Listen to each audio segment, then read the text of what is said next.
Bienvenue dans cette nouvelle émission de Diversité Plus. Aujourd'hui, nous allons parler mentorat avec notre conseiller en mentorat et invité, Monsieur Chouinard. Bonjour. Bienvenue Monsieur Chouinard. Ça va bien? Ça va très bien, merci et vous? Oui, alors on aimerait savoir qu'est-ce que le mentorat, pouvez-vous nous définir le mentorat? Le mentorat, c'est une longue histoire dans l'humanité, mais essentiellement, si on prend la formule classique du mentorat, c'est une personne qui a de l'expérience, qui a de la sagesse à certains égards et de l'expertise, et qui, dans une relation interpersonnelle volontaire, gratuite et confidentielle habituellement, va permettre à une autre personne qui a besoin de ces expertises-là et de ces connaissances-là, de les acquérir de façon tout à fait, non structurées, dans des relations qui sont organisées par les gens par eux-mêmes, selon les besoins. Donc, en fait, le mentorat dans l'histoire se réfère un peu au modèle maître et apprenti. Et on remonte en fait à Ulysse, l'histoire d'Homère. En fait, quand Ulysse est parti à la guerre de Troie, il a confié son fils à Mentor, en fait, qui était son ami. De là le terme mentor aujourd'hui. D'accord. Donc aujourd'hui, vous êtes notre mentor. Justement, est-ce que vous pouvez vous présenter un petit peu pour le public qui nous regarde? Alors moi, je suis un ex-cadre. J'ai travaillé presque 35 ans pour la même organisation. J'étais essentiellement dans le secteur des communications, capital de risque aussi à la fin.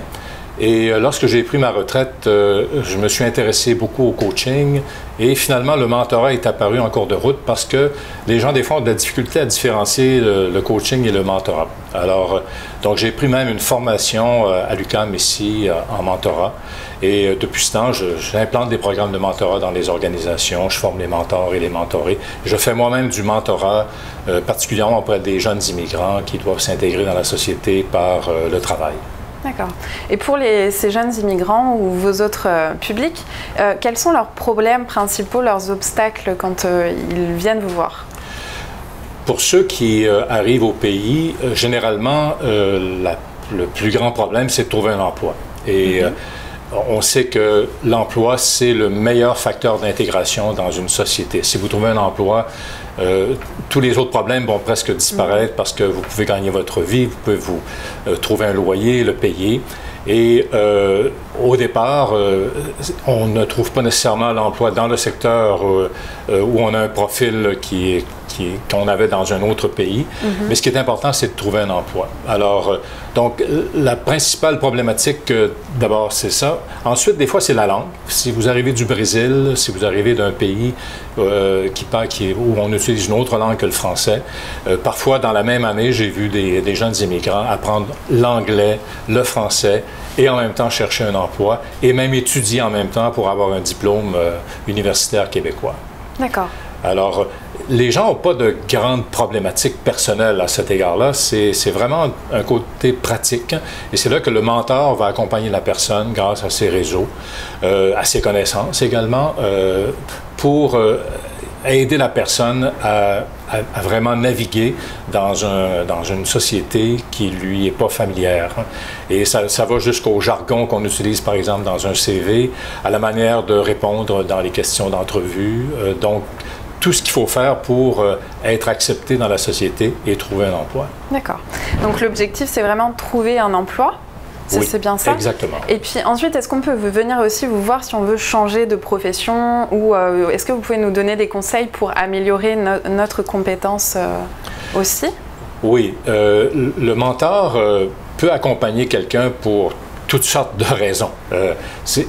Essentiellement, c'est toujours en vue du développement de la carrière ou du développement personnel. Donc, quelqu'un qui réfléchit à son avenir, peut-être que vous avez un emploi, mais que vous aimez plus ou moins et que vous voulez réorienter votre carrière. Un mentor dans le domaine où vous voulez aller pourra sans doute vous aider à vous ouvrir les portes d'abord et à aussi vous faire réfléchir vraiment à savoir est-ce que c'est ce que vous voulez vraiment accomplir et est-ce que vous avez ce qu'il faut pour remplir les conditions exigées dans les postes que vous recherchez. D'accord. Et qu'est-ce qui différencie un mentor d'un consultant ou d'un coach? Bon, un consultant, vous allez lui demander j'ai un problème et pourrais-tu me trouver la solution? Donc, Le consultant est payé pour apporter une expertise pour laquelle il va être payé. Un coach va vous aider à réaliser des choses que vous devez faire, particulièrement dans un emploi. Donc, si vous avez besoin de développer des habiletés politiques, des habiletés de communication, mais que vous en avez absolument besoin dans votre emploi, le coach qui est payé, généralement, va pouvoir vous accompagner là-dessus. Le mentor, il va vous aider à faire ce que vous voulez faire, en fait, hein?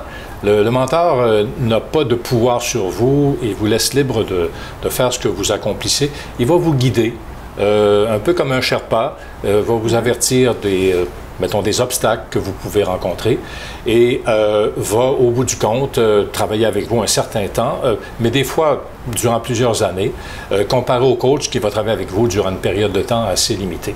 Donc, la relation mentorale est une relation ouverte.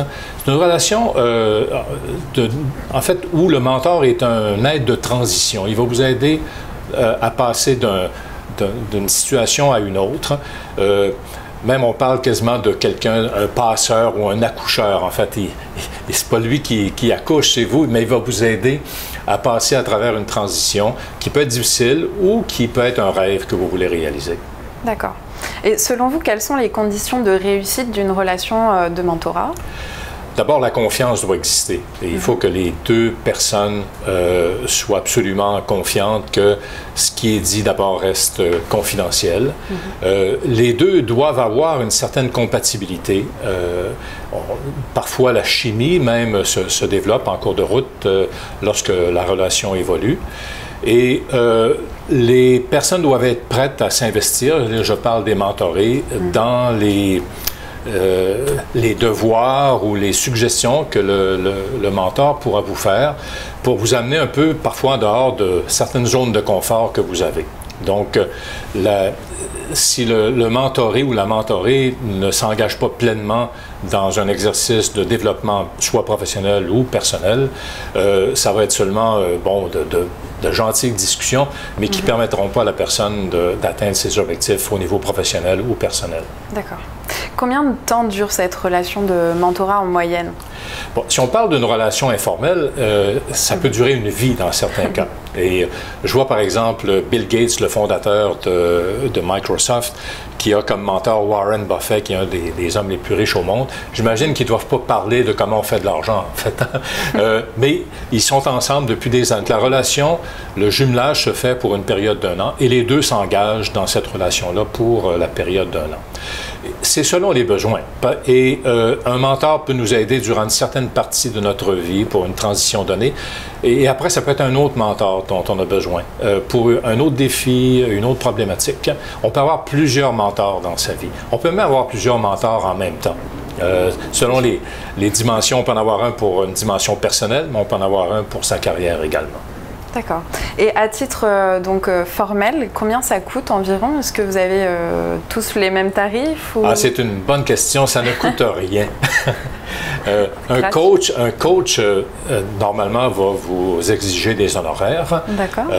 Mais en mentorat, c'est la beauté du mentorat. C'est une philosophie de vie, en fait. Hein. On parle de générativité, en fait. C'est pour ça que c'est pas tout le monde qui peut être un mentor. Hein. Un mentor, il doit avoir cette générosité et ce désir de transmettre. Donc, on appelle ça la générativité. C'est de croire que ceux qui nous suivent vont faire sans doute mieux que nous. Mais on a envie de laisser peut-être une trace de ce qu'on a appris dans la vie aux plus jeunes ou aux gens qui sont moins expérimentés. Donc, si un mentor vous demande de l'argent, ce n'est pas un mentor. Il peut être un consultant. Le mentor, lui, il fait ça tout à fait gratuitement. D'accord, c'est une très bonne information pour finir cette émission. Et juste, est-ce que vous voulez parler de votre livre qui se trouve là comme ça, en fait, c'est un livre qui vient d'être publié en fait au mois d'avril dernier, qui s'appelle Impact, Agir en leader, et qui décrit combien c'est important d'être présent aux gens avec qui on est. Donc, là, on parle de présence exécutive. Et le leadership, essentiellement, c'est une dimension physique. Hein? Donc, on peut avoir toutes les belles idées par rapport au leadership, la liste des choses à faire, mais c'est pas ça qui va donner le leadership. C'est comment on interagit avec les autres, comment les autres vont nous percevoir. Donc, inspirer les autres, les influencer et les toucher, c'est d'être en contact avec les autres de manière présente. Et c'est ce que ce livre raconte, évidemment rapidement expliqué. D'accord. Ben, merci beaucoup, Monsieur Chouinard. Et puis, je vous dis à bientôt, peut-être pour un mentorat. Ça me fait plaisir.